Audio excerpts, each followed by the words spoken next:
त्या संस्थेचे आधारवड माझेही मार्गदर्शक आपल्या महाराष्ट्रातील एक अग्रगण्य उद्योजक ही सुद्धा त्यांची ओळख आहे आणि शेतकऱ्यांचे मार्गदर्शक म्हणून उभी हयात त्यांनी खर्च केली। आत्ताच मी त्यांना विचारलं की म्हटलं साहेब तुमचं वय किती आहे? त्यांनी मलाच विचारलं किती असेल आणि मी अंदाजाने सांगितलं 65 वगैरे, तर ते हसले। 72 उन्हाळे पावसाळे पाहिलेला माणूस।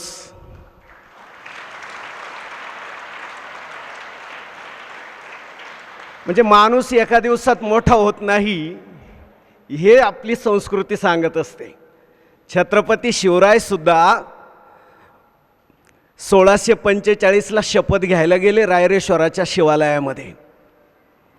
1630 चा महाराजांचा जन्म, शपथ घेतली 1645 ला, म्हणजे वय होतं 15 वर्ष। 15व्या वर्षी शपथ घेतली 1645 ला आणि 1646 ला राज्याभिषेक झाला। असं काही घडलं नाही। राज्याभिषेक झाला 1674 ला, म्हणजे महाराजांसारख्या अलौकिक पुरुषाला सुद्धा राजा होण्यासाठी, छत्रचामर धारण करण्यासाठी 44 वर्षांची वाट पाहावी लागली। माणूस एका दिवसात मोठा होत नसतो आणि इथं एका वेगळ्या संस्कृतीची पूजा होते। खरं तर तुम्हाला काही येऊन संस्कृतीबद्दल सांगावं असं काही नाही। साहेब आले की त्यांच्या सोबत आपोआप शिस्त येते, सगळे ताट बसतात एकदम। पाहुणा सुद्धा ताट, मी सुद्धा ताटच बसलेलो होतो। साहेब म्हणजे निवळ धाक नाहीये, साहेब म्हणजे निवळ दरारा नाहीये, साहेब म्हणजे शिस्त आहे मित्रांनो। आणि जो माणूस समोरच्याकडून शिस्तीचा आग्रह धरतो तो माणूस आयुष्यभर शिस्तीची पूजा करत असतो। आणि म्हणून साहेब किती रागीट आहेत, साहेब किती तुसडे आहेत, साहेब किती हेकेखोर आहेत, साहेब किती हट्टी आहेत, हे सगळं आपल्याला दिसतं। पण साहेब किती शिस्तबद्ध आहेत। आणि जो माणूस शिस्त दुसऱ्याकडून अपेक्षित ठेवतो ना, तेव्हा त्या माणसाला एक साधना करावी लागते, एक तपश्चर्या करावी लागते की आयुष्यभर स्वतःला शिस्तीत राहावं लागतं। आणि अशी शिस्तीत राहणारी फार कमी माणसं आहे। आणि आपण सगळेजण भाग्यवान आहोत की साहेबांच्या रूपाने एक चांगली शिस्त आपल्या सगळ्यांना पाहायला मिळते। आणि म्हणून साहेबांच्या संस्थेमध्ये येऊन काही संस्कृती वगैरे हे सांगावे असं नाही। इथं तुमच्या शाळेचं नाव आहे श्रमशक्ती, तुमच्या संस्थेचं नाव आहे सेवा संस्कार। सेवा संस्कार आणि श्रम म्हणजे श्रमातून, कष्टातून आपण सगळ्यांनी ही सगळी मोठी संस्कृती या ठिकाणी उभी केलेली आहे। कष्टाला देव मानणं हाच एक संस्कृतीचा महत्त्वाचा गाभा आहे मित्रांनो। संस्कृती म्हणजे काय तर सेवा आणि संस्कार जिथे आहे ना, तिथं तिसरा नंबर संस्कृतीचाच असतो। कारण सेवेमध्ये समर्पण असतं, सेवेमध्ये त्याग असतो, सेवेमध्ये श्रम असतात। आणि श्रमाचा संस्कार, सेवेचा संस्कार जिथं असतो ना, तिथं संस्कृती ऑटो नांदते, तिला आणावं लागत नाही। जसं शिव म्हटलं की शक्ती आपोआप येते बघा, पार्वतीला बोलवावं लागत नाही, शिव तिथं शक्ती। आणि शिव याचा अर्थ काय आहे? शिव याचा अर्थ काही अस्तित्व नसणे। आणि शिव याचा दुसरा अर्थ काय आहे? शिव याचा दुसरा अर्थ आहे कल्याण। सत्य सुंदर मंगलाची नित्य हो आराधना, या आपण प्रार्थना म्हणतो बघा। खरं आपल्या सगळ्या अध्यात्माचं सार या 3 शब्दात आहे, सत्य, शिव, मंगल। नमस्कार माझा या ज्ञान मंदिरा, सत्यम शिवम सुंदरा। सत्य, शिव, सुंदर, आता 3 शब्द आपल्या संस्कृतीची महत्त्वाची मूल्ये आहेत। आपल्या संस्कृतीची नाही तर जगातल्या संस्कृतीची महत्त्वाची मूल्ये आहेत मित्रांनो। ह्या मूल्यांवर संस्कृतीचा डोलारा उभा आहे। आता याचा तिन्हींचा अर्थ बघा, इतका छान आहे की सत्य म्हणजे काय, एकदम माझी सोपी व्याख्या सांगतो। ग्रंथांमधली त्याची व्याख्या जरा अवघड आहे, पण मी मास्तर असल्यामुळे मी सोपं करून सांगतो. साहेब, मी व्याख्या केलेली आहे की जो अवघड गोष्टी सोप्या करून सांगतो तो मास्तर, आणि जो सोप्या गोष्टी अवघड करून सांगतो तो प्राध्यापक. हा जरा वाटलं पाहिजे ना मी प्राध्यापक आहे वगैरे. माझी सत्याची सोपी व्याख्या आहे की ज्याला पुरावा द्यावा लागत नाही ते सत्य. खोट्याला पुरावा द्यावा लागतो बघा, खोट्याला सिद्ध व्हावं लागतं. सत्य कधी म्हणत नाही मी सत्य आहे. सूर्य कधी सांगत नाही मी एकदम तेजस्वी आहे. तो आला की लोकांना कळतं. जसं साहेब आले की लगेच लोकांना कळतं की आता शिस्तीत राहायला पाहिजे.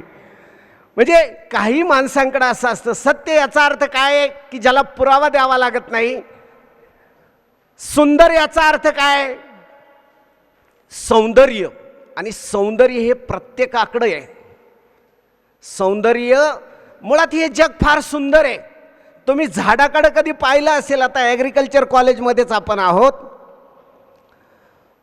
झाडाकडे बघा, झाडाला हजारो पानं असतात पण एक पान दुसऱ्या पानासारखं नसतं मित्रांनो. म्हणजे देवाच्या प्रयोगशाळेत आहे ना, झेरॉक्स मारली जात नाही. एक माणूस दुसऱ्यासारखा नसतो, एक झाडाचं पान दुसऱ्यासारखं नसतं, एक चिमणी दुसऱ्या चिमणीसारखी नसते, जुळे भाऊ एकमेकांसारखे दिसत नाही. हा निसर्गाचा चमत्कार आहे मित्रांनो. आणि हे सौंदर्य देवाने प्रत्येकाला दिलेलं आहे. कुणाच्या हातात सौंदर्य असतं, कुणाच्या बुद्धीत सौंदर्य असतं, कुणाच्या शरीरात सौंदर्य असतं, कुणाच्या लिहिण्यात सौंदर्य असतं, कुणाच्या चित्रात सौंदर्य असतं, कुणाच्या भाषणात सौंदर्य असतं, कुणाच्या भक्तीत सौंदर्य असतं, कुणाच्या कार्यात सौंदर्य असतं, कुणाच्या त्यागात सौंदर्य असतं. सौंदर्याचा शोध घेण्याची सौंदर्य दृष्टी आपल्याला संस्कृती बहाल करत असते. आणि तिसरा शब्द आहे मित्रांनो, तिसरा शब्द आहे शिव. सत्यम शिवम सुंदरम. सत्याबद्दल बोललो, सुंदरबद्दल बोललो, आता शिवाबद्दल बोलतो. शिवाचा सोपा अर्थ आहे शिव म्हणजे कल्याण. आणि महादेव आहे ना फार मजेशीर देवता आहे मित्रांनो. एका गावामध्ये एका बाबांचं कीर्तन चालू होतं. कीर्तन एकदम रंगात आलेलं आणि समोर एक माणूस उठून उभा राहिला. शेतकरी कीर्तनाला जमलेले होते गावामध्ये. त्याच्या हातामध्ये दंडुका होता. काठी घेऊन तो उभा राहिला. आता आपल्याला माहिती की कीर्तनकार असो, वक्ता असो, विचारवंत असो, हे सगळ्यात जास्त कशाला घाबरतात? दंडुक्याला. बाबांचं कीर्तनच चुकायला लागलं, वेगळे अभंग उलटे पालटे व्हायला लागले. बाबा त्या काठीधारी माणसाकडं, शेतकऱ्याकडेच पाहिजे. तो जवळजवळ यायला लागला. बाबांनी कीर्तनच बंद केलं. तो म्हटला, अहो बोला बोला, सांगा सांगा, कीर्तन सांगा, छान चाललंय, सांगा, का थांबले? तो म्हटला, अहो तुमच्या हातातला दंडुका पाहून थांबलो. तो म्हटला, तुमचं चालू द्या. त्या कीर्तनकाराने विचारलं, तुम्ही कोणाला शोधताय? तेव्हा त्याने सांगितलं की तुमचं चालू द्या, मी त्यांना शोधतोय की ज्यांनी तुम्हाला इथं आणलं. तशी तुमची काय अडचण झाली तर साहेब, सगळे प्राचार्य आमचे संजय कुमार नवले सर आहेत, डोंगरे सर आहेत, यांना पकडा म्हणजे मला इकडून जाता येईल. बरं, हॉल इतका छान आहे की आता इकडून आम्ही आहे आणि मागून सगळी फौज आहे आणि इकडे इकडे तर जायलाच जागा नाही. म्हणजे मला वाटते काही बोललं तरी जमून जाईल. तुम्ही हसलात. हल्ली लोक हसत नाही. आणि संस्कृती याच्यासाठीच पाहिजे की माणसाच्या चेहऱ्यावर हसू आणायचं आहे. दुःखाची निवृत्ती करण्यासाठी संस्कृतीचा जन्म झालेला आहे. आणि शिव भगवान ही फार मोठी मजेशीर देवता आहे बघा. शिवाची पूजा आता सकाळी साहेबांनी, आम्ही तिथं आरतीला मी आलो होतो, साहेब तर अभिषेकासाठीच आले होते, ताई होत्या. तर मित्रांनो, शिव इतका भोळा आहे की तो देवालाही प्रसन्न होतो आणि राक्षसाला बी प्रसन्न होतो. रावण माहिती आहे ना, सगळ्यात मोठा शिवभक्त कोण? रावण. रावण रोज 1000 कमळाची फुलं शिवाच्या चरणी अर्पण करायचा. एक दिवस त्याला एक कमळ कमी पडलं तर स्वतःचं शिरकमल कळतं ना, म्हणजे मुंडकं तोडून त्याने अर्पण केलं. इतका कट्टर शिवभक्त होता. आणि रावण फार श्रीमंत होता बरं का. 5 लाख घरं दगडाची, 7 लाख घरं विटांची, 1 कोटी घरं तांब्याची, 1 कोटी घरं लोखंडाची, लोहाची, आणि 7 कोटी घरं सोन्याची. एवढी श्रीमंती, 80,000 भार्या म्हणजे बायका, 1.25 लाख नातू. म्हणजे कोणत्या वार्डात उभा राहिला असता तरी निवडूनच आला असता. घरीच सगळं मतदान तयार होतं. म्हणजे इतका मोठा माणूस. आणि स्वप्न बी रावण साधे पाहत नव्हता बरं का. रावणाचं स्वप्न काय होतं माहिती का? त्याची 3 स्वप्न अपूर्ण राहिली म्हणतात. पहिलं स्वप्न होतं त्याचं, तो म्हटला की मला आयुष्यामध्ये सोन्याला सुगंध द्यायचा आहे. सोनं सुंदर असतं पण सुगंधी नसतं ना, मला सोन्याला सुगंध द्यायचा आहे. लोक म्हटले दुसरं स्वप्न काय आहे? तो म्हटला मला समुद्र गोड करायचा आहे. लोक म्हटले तिसरं स्वप्न काय? तो म्हटला मला स्वर्गाला शिडी लावायची.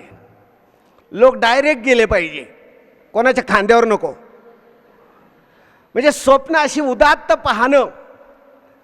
आणि शिव आहे ना, शिव सर्वांना प्रसन्न होतो, चांगल्याला होतो आणि बदमाशाला पण होतो. भोळा आहे म्हणून त्याला सांब सदाशिव म्हणतात. भोळा शंकर, शंकर भोळा आहे. त्याने राक्षसांना पण वर देऊन टाकले. पण त्याला माहीत होतं शिव याचा अर्थ, मगाशी मी बोलताना तुम्हाला सांगितलं की शिव याचा अर्थ अस्तित्व नसणं. अस्तित्व नसणं म्हणजे काय? शून्य असणं. आणि शून्यातून विश्व निर्माण करणं हे शिव आपल्याला शिकवत असतो. शिवाजी महाराजांनी जेव्हा 1645ला रायरेश्वराच्या शिवालयामध्ये शपथ घेतली तेव्हा महाराजांकडे एकही किल्ला नव्हता. पण 1674ला जेव्हा राज्याभिषेक करून घेतला तेव्हा महाराजांकडे 361 किल्ले होते. एकही किल्ला ताब्यात नसताना 361 किल्ल्यांचं स्वराज्य उभं करणं याला म्हणतात शून्यातून विश्व निर्माण करणं. आणि शिवतत्व आपल्याला हेच सांगत असतं की शिव म्हणजे काहीच नाही, काहीच नाहीतून तुम्ही बाहेर या आणि काहीतरी करा. आणि शिव भगवंताचा मेकअप तुम्ही पाहिला ना? शिव भगवंताचा मेकअप काय लावतो? पॉन्ड्स, फेअर अँड लवली, विको टर्मरिक नाही, भस्म. भस्म का लावत असेल? मी सहज थोडासा विचार केला की शिव आपल्याला सांगतायत की सगळं भस्म होणार आहे या जगातलं.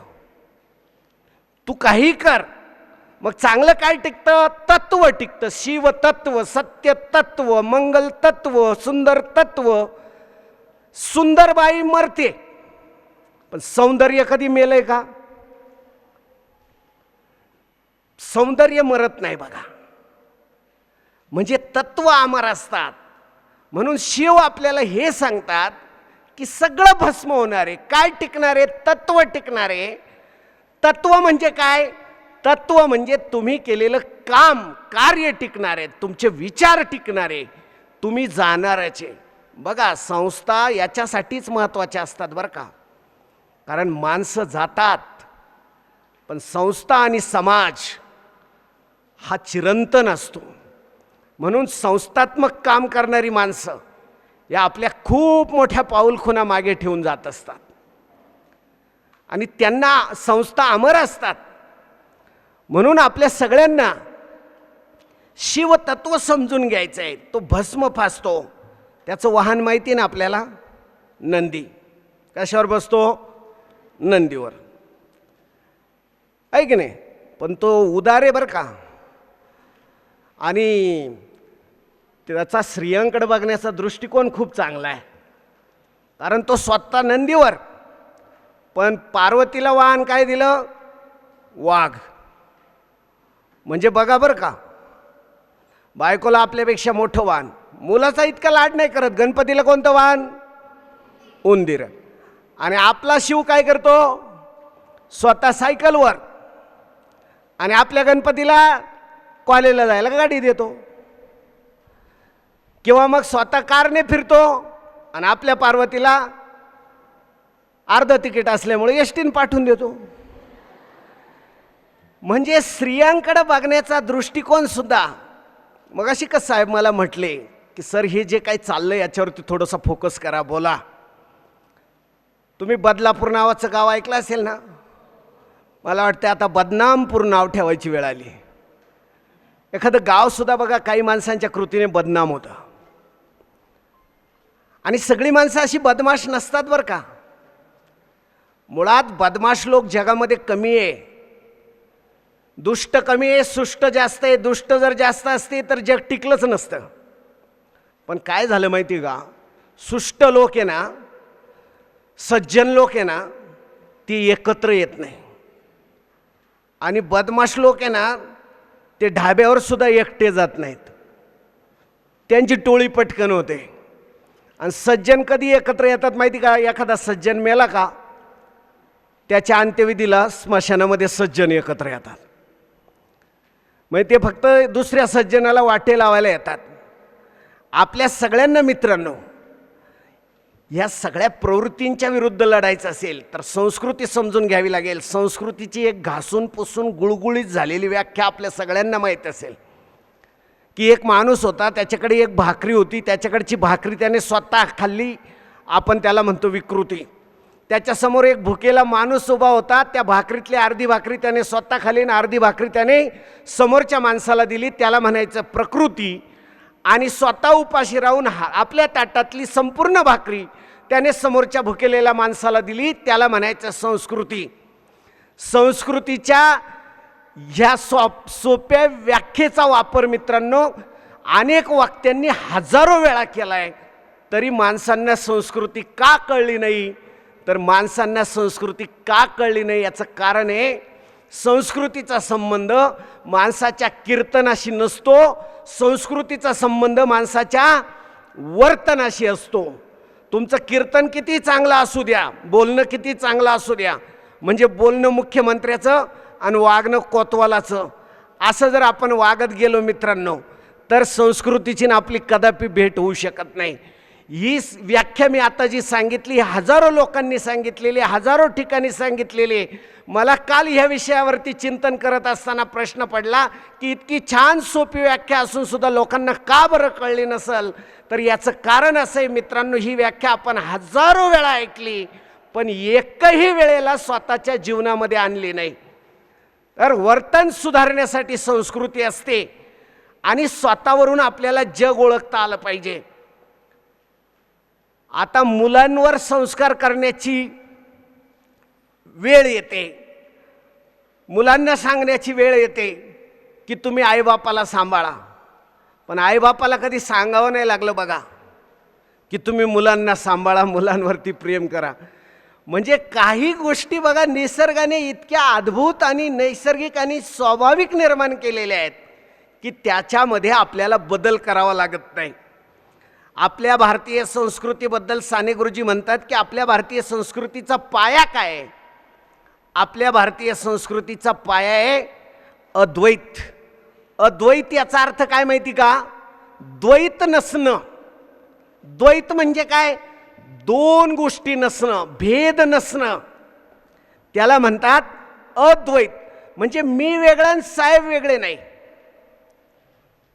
मी वेगळा आणि देव वेगळा नाही, मी वेगळा आणि सर वेगळे नाही, मी वेगळा आणि समोरचा गरीब माणूस वेगळा नाही. अद्वैतावर आपली संस्कृती उभी आहे, हिंदू संस्कृती. आणि ॲग्रिकल्चर, इंडियन कल्चर, ॲग्रिकल्चर शब्दातच कल्चर शब्द आलेला आहे बघा. शेती ही सुद्धा एक संस्कृती आहे. शेतकरी शेती करतो म्हणजे काय करतो? तो शेती संस्कृतीची जोपासना करतो. आमचे रावसाहेब पाटील ते सांगत होते की आता मका आहे शेतामध्ये, फ्लावरला म्हणावा असा भाव मिळाला नाही. ॲग्रिकल्चर शब्द इंग्लिशमधला जरी शोधला ना त्याच्यात कल्चर शब्द आलेला आहे. म्हणजे शेतीचा संस्कृतीशी संबंध आलेला आहे. आणि माणूस आहे ना, माणूस आत्ता आत्ता आत्ता आत्ता माणूस झालाय बरं का. तरी किती हजार वर्ष झाली असतील? 50,000 वर्षांपूर्वी होमोसेपियन नावाचा प्रगत माणूस तयार झालेला आहे. म्हणजे प्रगत मानवी मेंदू पूर्ण प्रगत कधी झाला? 50,000 वर्षांपूर्वी. 50,000 वर्षांपूर्वी माणसं जंगलातच राहत होती, गुहेतच राहत होती. आणि हे जग बदलण्याची ताकद आहे ना देवाने फक्त शिव भगवंताने फक्त माणसाला दिलेली. मुंगीचं वारुळ बघा आहे तसंच आहे, चिमणीचं घरटं बघा आहे तसंच आहे, वाघाची गोवा बघा आहे तशीच आहे, नागाचं बेड बघा आहे तसंच आहे, मधमाशांचं पोळं बघा आहे तसंच आहे. तुमचं आमचं सगळं बदलवलं आहे आपण. आपल्या शाळा बदलल्या, आपली गावं बदलली, आपली कॉलेजं बदलली, आपली शेती बदलली, आपली अवजारं बदलली, आपले कपडे बदलले, आपले खातो ते मेनू बदलले, आपली सगळी सिस्टम बदलली मित्रांनो. मग बदलायचं नेमकं राहिलं काय? सगळं जग बदललं पण आपण बदललो नाही. आणि जग सुधारलं आणि आपण सुधारलो नाही असं जेव्हा होतं ना मित्रांनो, तेव्हा संस्कृतीच्या पोटी विकृती जन्माला येतात. म्हणून मी म्हणतो प्रकृतीनुसार एखादा माणूस वागला तरी चालेल, नका संस्कृतीनुसार वागू, पण विकृतीनुसार तरी माणसाने वागू नये. याच्यासाठी संस्कृतीची गरज आहे. आज मित्रांनो आपल्या माणसामध्ये एवढी ताकद दिलेली की 50,000 वर्षांपूर्वी माणूस, आणि संस्कृतीची सुरुवात कधी झाली याचं समाजशास्त्रज्ञांनी फार सोपं उदाहरण सांगितलं बरं का. ते म्हणतात की संस्कृती कधी जन्माला आली? संस्कृती तेव्हा जन्माला आली की जेव्हा पहिल्यांदा शिवीचा शोध लागला. शिवीच्या शोधातून संस्कृतीचा जन्म झालेला आहे. संस्कृतीच्या मुळाशी शिवीचा शोध आहे. तुम्ही म्हणाल हे असं कसं काय? मला आधी तसंच वाटलं होतं, पण शिवीचा शोध लागला म्हणजे काय लागलं? शब्दाचा शोध लागला. शब्दाचा शोध लागला म्हणजे काय? की तुम्हाला मला पूर्वी राग आला की आपण डायरेक्ट बिलगायचं ना, डायरेक्ट सुरू करायचं ना, दे दनादन, नाही का? ना कांदा ना लसूण, ना कांदा ना लसूण, आमच्या नादाला लागाल तर डायरेक्ट ससून. आता घोषणाचे पोरांच्या फार भारी घोषणा येतात सोशल मीडियामध्ये. मटकीला मोड नाही, भाऊला तोड नाही. तर कशात तोड नाही हेच सापडत नाही. तर शिवीचा शोध लागला ना मित्रांनो, तिथं संस्कृती जन्माला आली. याचा अर्थ काय? की डायरेक्ट फायटिंग करण्याऐवजी माणूस आपला राग थोडा वेगळ्या पद्धतीनं व्यक्त करायला शिकला. इथं संस्कृतीची सुरुवात झाली, इथं संस्कृतीचा जन्म झाला. आणि म्हणून आपल्या सगळ्यांना मित्रांनो, आपल्याला शेवटी काय करावं लागणार आहे? आपल्याकडं ज्ञानस्य ब्रह्म, देव वेगळा नाही आहे, ज्ञान हाच देव. बरं, संतांनी आपल्याला काय दिलं? ज्ञानेश्वरांनी आपल्याला काय 1500 रुपये अनुदान चालू केलं? एकनाथांनी आपल्याला काय दिलं? तुकारामांनी आपल्याला काय दिलं? गांधीजींनी आपल्याला काय दिलं? तुम्ही संतांकडे बघा. मीराबाईने काय दिलं? जनाबाईने काय दिलं? कान्होपात्रेने काय दिलं? नरसिंह मेहतांनी काय दिलं? कबीरांनी काय दिलं? या सगळ्या माणसांनी आपल्याला धन नाही दिलं मित्रांनो, रेशनमधलं धान्य नाही वाटलं. या सगळ्या माणसांनी आपल्याला काय दिलं? ज्ञान दिलं. आणि ज्ञान हेच ब्रह्म आहे. आपली संस्कृती सांगते तुम्ही ज्ञानाला देव माना. कुणाला देव माना? ज्ञानाला देव माना. आणि शिवप्रभूजी हेच सांगतात की ज्ञान हाच देव आहे. आणि अद्वैत याचा अर्थ काय? की दुसऱ्याला वेगळं मानू नका. आपल्या तुकाराम महाराजांनी फार सोप्या भाषेत सांगितलेलं आहे, जे जे दिसे भूत ते ते मानिजे भगवंत. भूत याचा अर्थ जीव, आपल्या डोक्यातलं भूत नाही. भूत याचा अर्थ जीव, जो जीव दिसेल. आणि म्हणून जेव्हा भुकेलेला वाघ दिसला ना, तेव्हा आमच्या बुद्धाने स्वतःची मांडी त्याच्या जबड्यात दिली. जेव्हा भुकेलेला कुत्रा दिसला ना, तेव्हा नैवेद्य आणि तुपाची वाटी घेऊन नामदेव आमचा कुत्र्यामागे धावला. जेव्हा भुकेलेला वाघ दिसला ना, वाघ भेटला ना हिमालयाला परिक्रमा करत असताना, तेव्हा क्षणभर आमचे स्वामी विवेकानंद घाबरले. पण दुसऱ्या क्षणी मनात म्हटले की ह्या जगाला माझा जो काय उपयोग व्हायचा आणि जेव्हा केव्हा व्हायचा तेव्हा होईल, पण आज या क्षणाला या समोरून येणाऱ्या वाघाची मी भूक तर भागू शकतो ना. पाणिनी नाव आपण ऐकलं असेल. पाणिनी हा एक फार मोठा व्याकरणकार आहे आपल्या भारतीय संस्कृतीमधला. व्याकरणाला अख्खं आयुष्य वाहिलं त्या माणसाने. व्याकरणाचा जनक पाणिनी. आणि शंकराचार्य त्या पाणिनीचा उल्लेख भगवान पाणिनी करतात. म्हणजे नुसतं व्याकरणाचा अभ्यास आयुष्यभर करत राहिला आणि व्याकरण लोकांना शिकवत राहिला तरी माणूस देव झाला.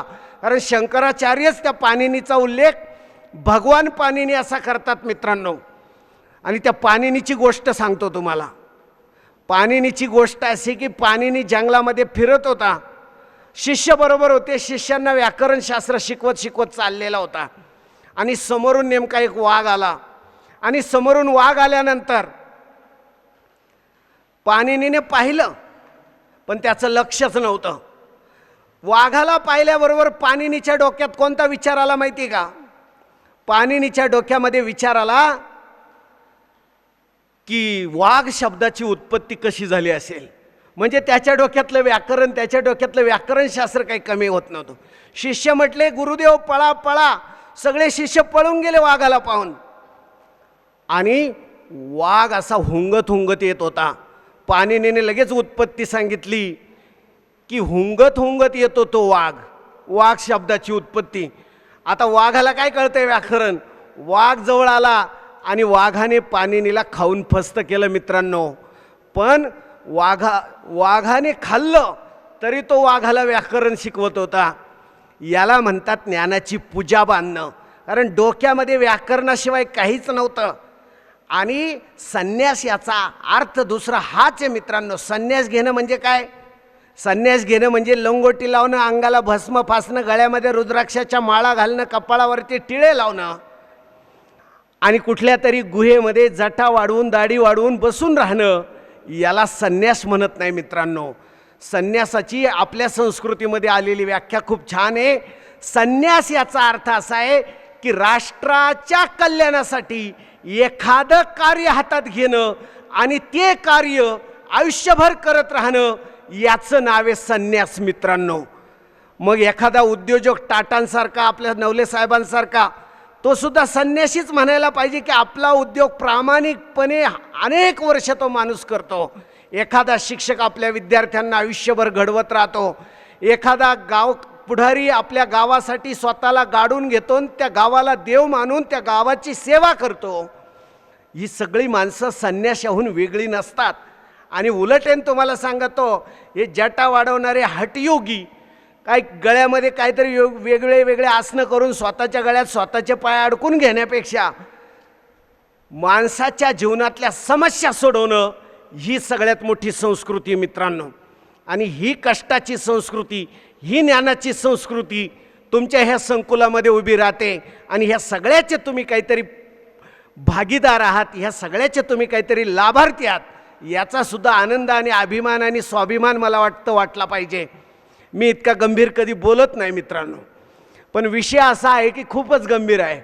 पण संस्कृती नीट कळली पाहिजे. काय हो, बाईकडे पाहण्याचा दृष्टिकोन. आता लोक बाईच्या शिकवण्या घेतात बघा. बाईने चांगले कपडे घालावेत, मुलींनी कसं हसावं, मुलींनी कसं रुसावं, मुलींनी कसं बसावं, मुलींनी कसं जेवावं, मुलींनी कोणते कपडे घालावेत, मुलींनी शाळेमध्ये कसं जावं, मुलींनी कॉलेजला कसं जावं, मुलींनी शिक्षकांशी कसं बोलावं, मुलींनी नवऱ्याशी कसं बोलावं, मुलीने सासू सासऱ्यांचा मान कसा ठेवावा, हे सगळं आपण कोणाला सांगतो? मुलींना. म्हणजे संस्कृतीची जबाबदारी आपण सगळी कोणाकडे देऊन टाकली? मुलींकडं.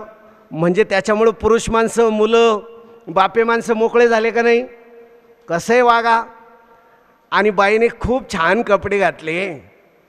आता त्या 3-3, 4-4 वर्षांच्या पोरींवर जर बलात्कार होत असतील मित्रांनो, तर त्यांनी कोणतं उत्तम सौंदर्य प्रदर्शन केलं होतं तिथं?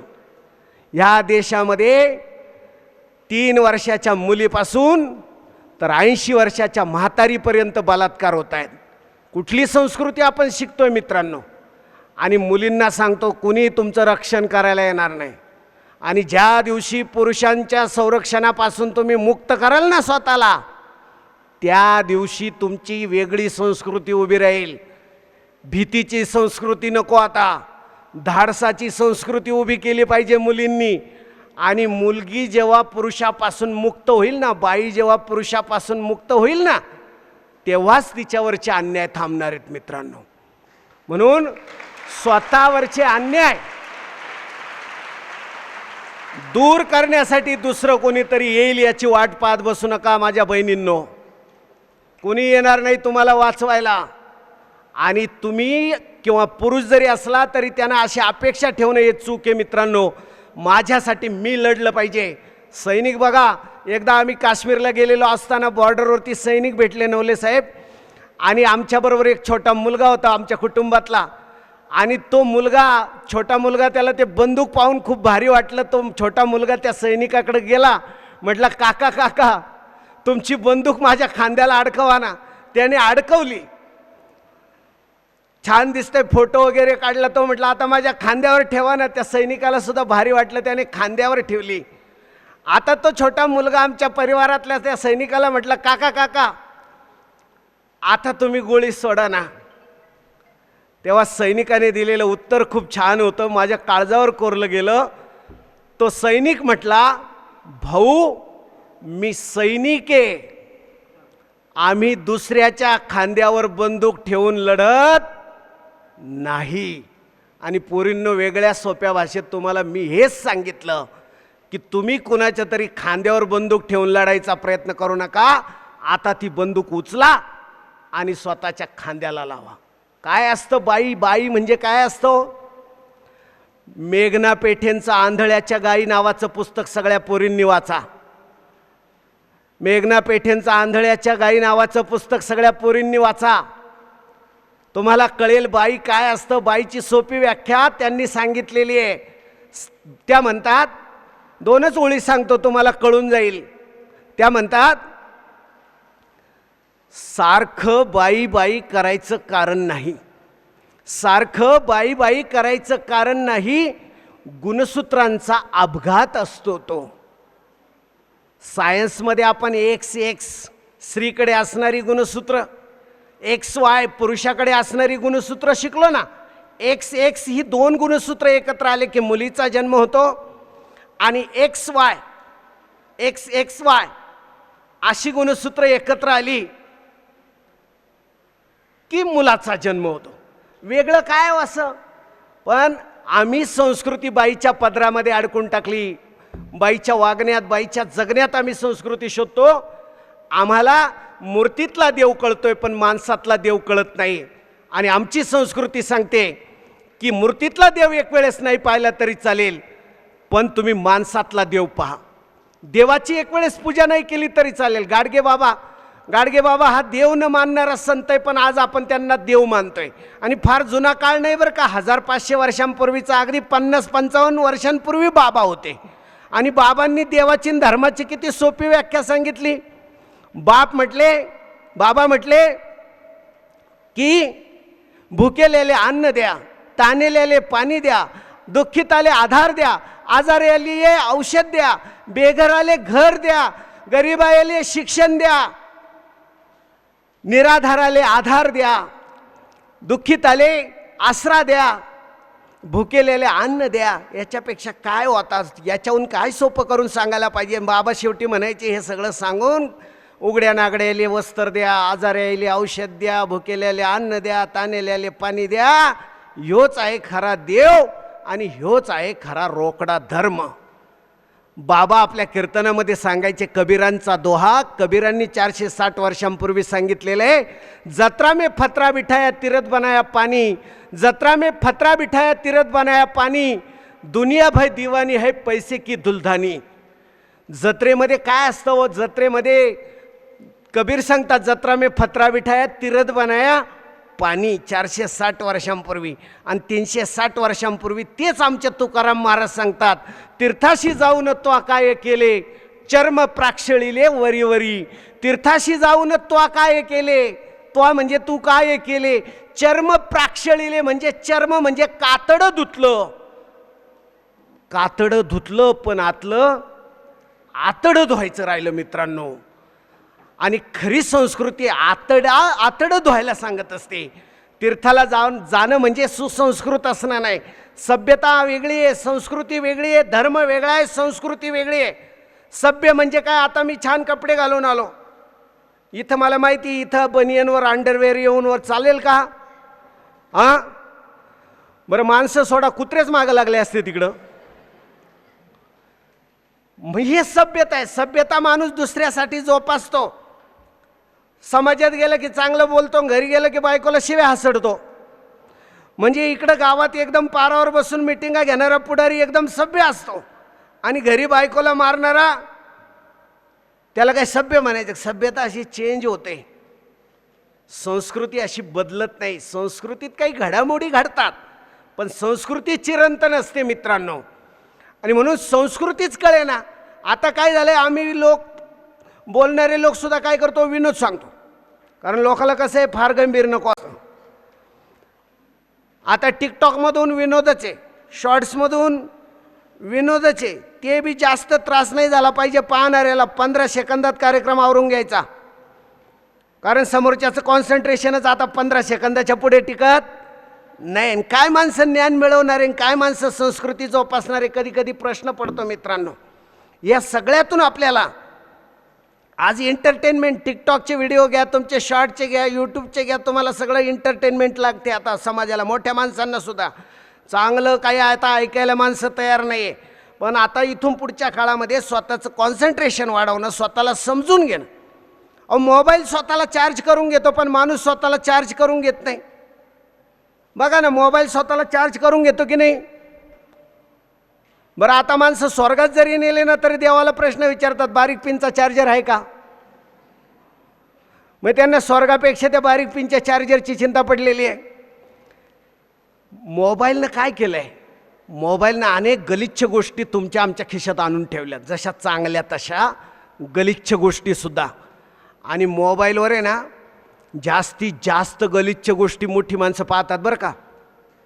मोठी माणसं जास्तीत जास्त गलिच्छ गोष्टी आपण म्हणतो मुलं पाहतात, पण माझं निरीक्षण असं आहे की जास्तीत जास्त गलिच्छ गोष्टी कोण पाहतं? पप्पा. आणि पप्पांची कॉल हिस्ट्री येते बघा यूट्यूबला. कॉल हिस्ट्री माहिती ना तुम्हाला? हां, बरं, पप्पाने रात्री काय पाहिलं आणि सकाळी तुम्ही अभ्यासाला मोबाईल घेतला आणि तुम्ही यूट्यूब उघडलं की पप्पाच्या कॉल हिस्ट्रीनुसार अल्गोरिदम तुम्हाला व्हिडिओ पाठवतो. आता पप्पाने जे व्हिडिओ पाहिले तोच येतो तुम्हाला.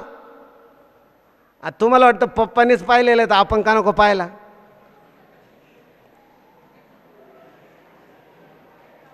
अशी गडबड होते ना आपली. म्हणजे मोठी माणसं आपण आपल्या सगळ्यांना आता कंट्रोल करावं लागणार आहे. संस्कृतीची जबाबदारी नव्या पिढीवर आहे ना. ही जुनी माणसं बघा, पूर्वी घरं कशी होती? घरं कच्ची होती आणि नाती पक्की होती.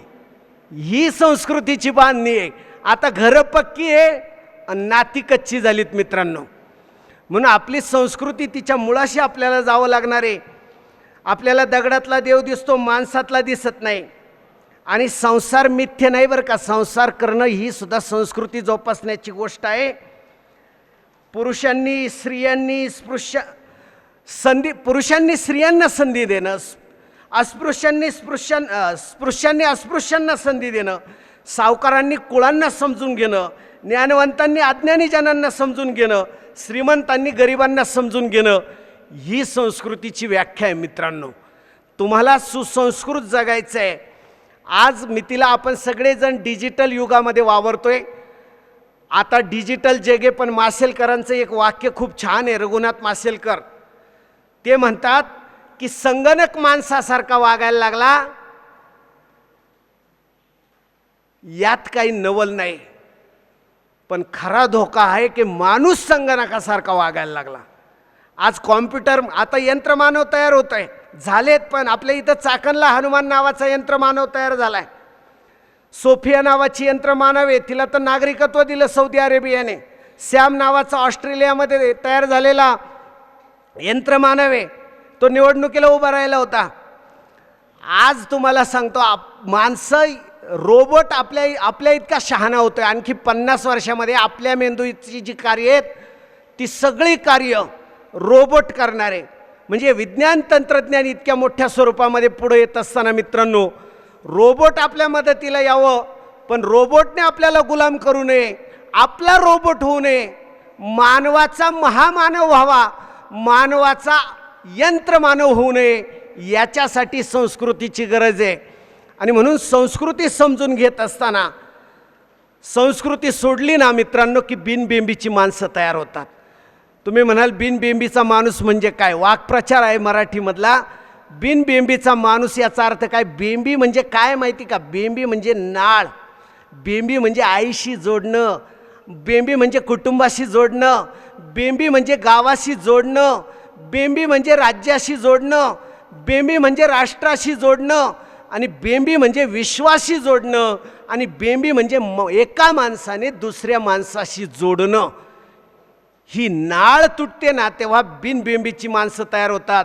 संस्कृतीची नाळ तुटली की बिनबेंबीची माणसं तयार होतील. त्यांना तुमच्या घराबद्दल, तुमच्या नात्यांबद्दल, तुमच्या गावाबद्दल, तुमच्या देशाबद्दल, तुमच्या इथल्या माणसांबद्दल कुणालाच कुणाचं काही वाटणार नाही. आणि अशी अघोरी संस्कृती जर निर्माण झाली, अशी निष्ठुर माणसं जर जन्माला आली, निष्क्रिय माणसं जर जन्माला आली, तर संस्कृतीचं जतन होऊ शकणार नाही. आता जास्ती काही बोलत नाही, एकदम सोपं करून सांगतो. संस्कृती म्हणजे काय हो? संस्कृती म्हणजे एकदम सोपं करून सांगतो. संस्कृती याचा अर्थ आहे, संस्कृती म्हणजे माणसाने माणसाशी माणसासारखं वागणं, याच्याहून वेगळी काही संस्कृती नाही. आता 5 सप्टेंबरला परवा शिक्षक दिन आहे. सर्वपल्ली राधाकृष्णन आपल्या देशाचे दुसरे राष्ट्रपती यांची जयंती आहे. त्यांचं एक इंग्लिश सुवचन खूप छान आहे मित्रांनो. त्यांनी माणसाबद्दल बोलताना म्हटलेलं आहे, man can fly in the sky like a bird, man can swim in the tank like a fish, but man cannot walk on the S road like a man.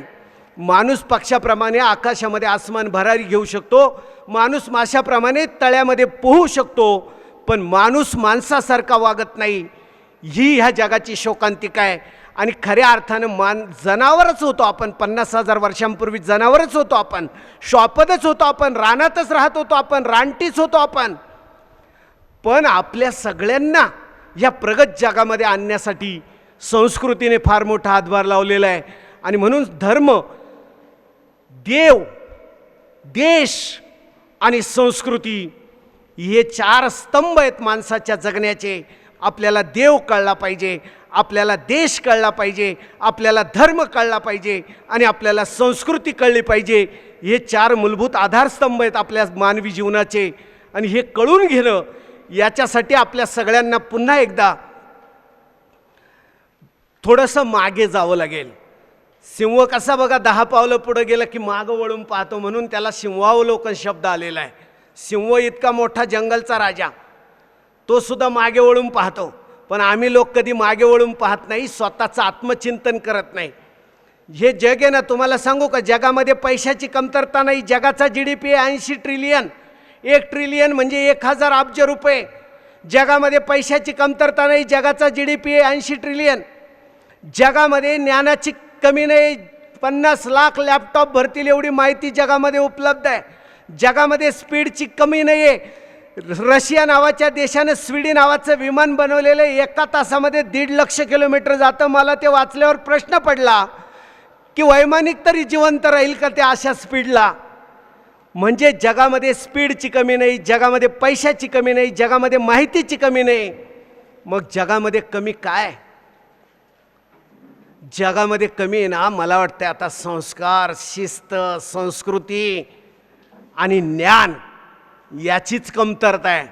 आता बघा, कपडे एकदम पॉश, घर एकदम पॉश, गाडी एकदम posh, खातो तो मेनू एकदम पॉश, शाळा एकदम पॉश, कॉलेज एकदम पॉश, गाव एकदम पॉश, सगळं काही पॉश. तरी माणसं दुःखी का बरं? मग अशी मरतुकड्यासारखी का बसतात? कुठं गेला चार्म? कुठं गेला जीवनातला आनंद? सगळं काही पॉश आहे. आणि म्हणून मित्रांनो, आज विरोधाभास पाहायला मिळतात. एकीकडं आपण मखरामध्ये बसून स्त्रीची देवता म्हणून पूजा करतोय, दुसऱ्याकडं तिच्यावरती दिवसाढवळ्या अत्याचार झाल्याच्या बातम्या सुद्धा वाचतोय. एकीकडं अखंड हरिनाम सप्ताह मोठे मोठे होत दिसताना, दुसरीकडं माळकऱ्यांची संख्या सुद्धा घटताना दिसते. एकीकडं गाड्यांचे नवे नवे मॉडेल रस्त्यावरती धावताना दिसत आहेत, आणि दुसरीकडं अपघातामध्ये मरणाऱ्यांची संख्या सुद्धा वाढते. एकीकडं हरित क्रांती, धवल क्रांतीचा ढोल वाजतोय, आणि दुसरीकडं शेतकऱ्यांच्या आत्महत्यांचा प्रश्न सुद्धा गाजतोय. एकीकडं गोदामं धान्यानं भरलेली आहे, एकीकडं धान्य सडत आहे, दुसरीकडं आमचा मेळघाटमधला आदिवासी कुपोषणानं पीडत आहे. एकीकडं घरी अन्न शिळं पडतंय आणि दुसरीकडं हॉटेलमध्ये गर्दी मावता मावत नाहीये. एकीकडं ज्ञान आणि विज्ञानाचा प्रचंड प्रचार आणि प्रसार होताना दिसतोय आणि दुसरीकडं बुवा बाबांची संख्या सुद्धा वाढताना दिसते. मित्रांनो, मी ही मोजकी उदाहरणं आपल्या पायाशी ठेवली. या प्रत्येक उदाहरणात डोकावून बघा, दुनियेत असं एकही क्षेत्र उरलं नाही की त्या क्षेत्रामध्ये विरोधाभास नाही. आणि मी नेहमी म्हणत असतो की ह्या दुनियेतल्या सगळ्या विरोधाभासांची उत्तरं जर शोधायची असेल तर ती कुठं शोधायची? मला वाटते दुनियेतल्या ह्या सगळ्या विरोधाभासांची उत्तरं शेवटी माणसाला आपल्या जगण्यात, आपल्या वागण्यात, आपल्या शिकण्यात, आपल्या बोलण्यात, आपल्या करण्यात शोधावी लागतील. आणि जेव्हा असा आत्मशोध माणूस घ्यायला सुरुवात करतो ना, शिवप्रभू बघा, शिव भोलेनाथ कधी माणसात नाही थांबले, त्यांचा मुक्काम स्मशानात. कारण त्यांना माहीत होतं शेवटी इथंच यायचंय, अंतिम ठिकाण हेच आहे.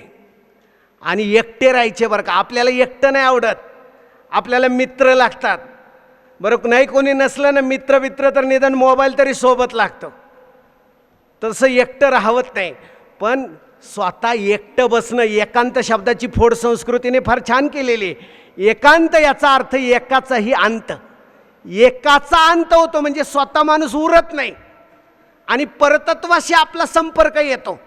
याला म्हणायचं एकांत. असं एकांतात बसून स्वतःच्या अंगावरची सगळी पिसं उपसून टाकायची. स्वतःचा एक एक टाका. आई पाहिले ना, आई उशी शिवताना त्या जुन्या पॅन्टीचा एक एक टाका असा अलग करते, विलग करते, त्याच्यामध्ये चिंध्या भरते, परत एक एक टाका घालते. असा स्वतःचा एक एक टाका उपसून काढता आला पाहिजे. स्वतःच्या अंगावर लोकांनी थापलेला आहे ना शेंदूर, तो सगळा खरवडून काढता आला पाहिजे. मग माणसाचं स्वतःला निखळ रूप दिसतं, सुंदर रूप दिसतं आणि मग माणसाला स्वतःची ओळख होते. आणि तुम्हाला सांगतो मित्रांनो, ज्या माणसाला स्वतःची ओळख होत नाही ना, त्या माणसाला संस्कृतीची ओळख होत नसते. संस्कृतीकडे जाण्याच्या आधी सगळ्यात महत्त्वाची गोष्ट आहे की तुम्ही स्वतःची ओळख करून घ्या. आणि तुकाराम महाराजांनी फार छान सांगितलेले एकच वाक्य तुकाराम महाराजांचं सांगतो. तुकाराम महाराज म्हणतात, तुका म्हणे होय मनाशी संवाद, आपुलाची वाद आपणाशी. स्वतःची ओळख करून घ्यायची असेल तर बोलायचं कोणाशी असतं माहिती का? तुका म्हणे होय मनाशी संवाद, स्वतःच्या मनाशी बोलायचं असतं.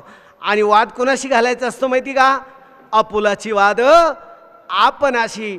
जेव्हा माणूस स्वतःशी बोलतो, स्वतःशी भांडतो, स्वतःचा एक एक टाका अलग करतो, विलग करतो, स्वतःच्या अंगावरची सगळी पिसं उपसून टाकतो, स्वतःच्या अंगावरचा सगळा शेंदूर खरवडून काढतो आणि स्वतःच्या आत आत आत आत आत असा डोकवायला लागतो, तेव्हा खऱ्या अर्थानं स्वतःची ओळख होते. आणि स्वतःची ओळख झाल्यानंतर माणसाला संस्कृतीची ओळख होत असते. मित्रांनो, विषय गंभीर होता होईल तेवढा सोपा करून सांगायचा मी प्रयत्न केला. आणि तुमची मुलं म्हणजे कान तयार असलेली मुलं आहे सूर्यकांत नवले सर. तुमच्या मुलांना काय फार म्हणजे किती गंभीर सांगितलं तरी ऐकू शकतील एवढी कान तयार असणारी माणसं आहेत. आणि खूप चांगली मुलं, खूप चांगली शाळा, खूप चांगली संस्था आणि खूप चांगले शिक्षक, खूप चांगले प्राचार्य, खूप चांगले मुलं, खूप चांगले गावकरी, हे सगळे मला आज या सोमवती अमावस्याच्या निमित्तानं पाहायला मिळाले. श्रावण महिना हा फार सुंदर असतो. बाबा बोरकरांनी म्हणजे खूप छान वर्णन केलेलं आहे एका कवितेमध्ये. बाबा म्हणतात की निसर्ग बिलोरी आईना, सृष्टीला 5वा महिना. आता कवीची भाषा आहे बरं का, कळत नाही. निसर्ग बिलोरी आईना, सृष्टीला 5वा महिना. चैत्र, वैशाख, ज्येष्ठ, आषाढ, श्रावण, 5वा महिना हा निसर्गाचा चालू आहे मित्रांनो. आणि 5व्या महिन्यामध्ये ही सृष्टी एकदम सुंदर दिसत असते. अशा सुंदर वातावरणामध्ये एका सुंदर सकाळी मला इथे येता आलं. आदरणीय साहेब, आपल्या 4ही संस्थांचे, इंग्लिश मिडियमचे, हायस्कूलचे, 2ही कॉलेजांचे, इंजिनिअरिंग आणि ॲग्रिकल्चरचे सगळे प्राचार्य, आमचे मित्र Sanjay Kumar Navale sir, Dighe sir, Pawar sir, दुसरे आपले नवले सर, कवटे सर, सगळे खूप माझ्या ओळखीचे आहेत. या सगळ्या मंडळींमुळं मला या ठिकाणी येता आलं. आपल्या सगळ्यांचं आणि शिवप्रभूंचंही दर्शन घडलं, साहेबांचाही सहवास घडला आणि आपल्या सगळ्यांशी बोलता आलं, भेटता आलं. खूप आनंद वाटला. आपण सगळ्यांनी आईच्या मायेने माझे 2 शब्द ऐकून घेतले. आपल्या सगळ्यांनाही धन्यवाद देतो आणि थांबतो.